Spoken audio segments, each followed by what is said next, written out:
Hello viewers, welcome to Seetha's Kitchen. இன்னைக்கு நம்ம Seetha's Kitchenல வெறும் breadum onion வச்சு ஒரு ஈவினிங் டைம் ஸ்நாக்ஸ் ரெசிபி பார்க்க போறோம். என்ன பார்க்க போறோம்னா ஆனியன் ரிங்ஸ். வாங்க எப்படி பண்றதுன்னு பார்க்கலாம்.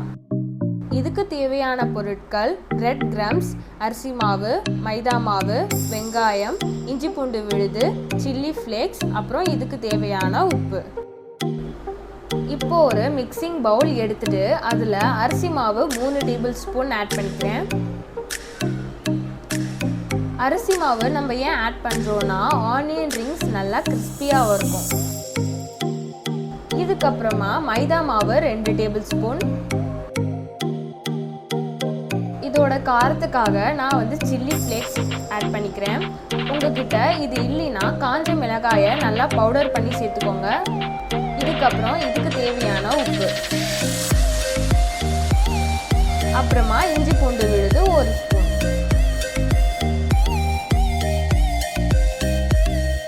பாருங்க, இதுல எல்லாத்தையும் சேர்த்தாச்சு. இப்போ நம்ம இதை மிக்ஸ் பண்ணிக்கலாம்.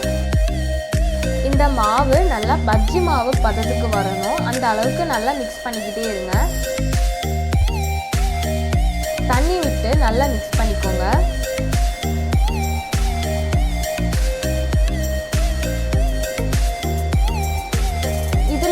கலர் பவுடர் கூட ஆட் பண்ணிக்கலாம்.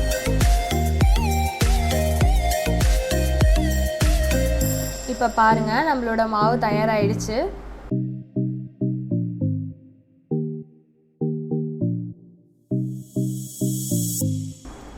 இப்ப நம்ம இதுல ஒவ்வொரு ஆனியன் ரிங்ஸா போட்டு மிக்ஸ் பண்ணிக்கலாம்.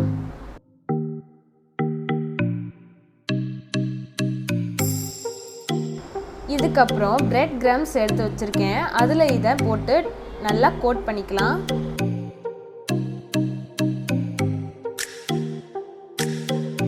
அவ்வளோதான். இதை இப்போ எடுத்து வச்சுக்கலாம்.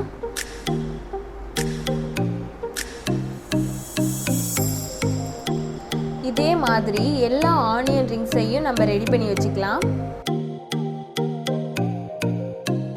இப்போ பாருங்க, ஆனியன் ரிங்ஸ் எல்லாம் ரெடி ஆயிடுச்சு. இப்போ நம்ம இதை எண்ணெயில் போட்டு ஃப்ரை பண்ணிக்கலாம். ஃப்ரெண்ட்ஸ், இப்போ நம்ம ஆனியன் ரிங்ஸை போட்டு நல்லா ஃப்ரை பண்ணிக்கலாம். ஆயிலை லோ ஃப்ளேம்லேயே வச்சுக்கோங்க. இது ஒரு 3 மினிட்ஸ்லேயே நல்லா கோல்டன் ப்ரௌன் கலரில் வந்துடும்.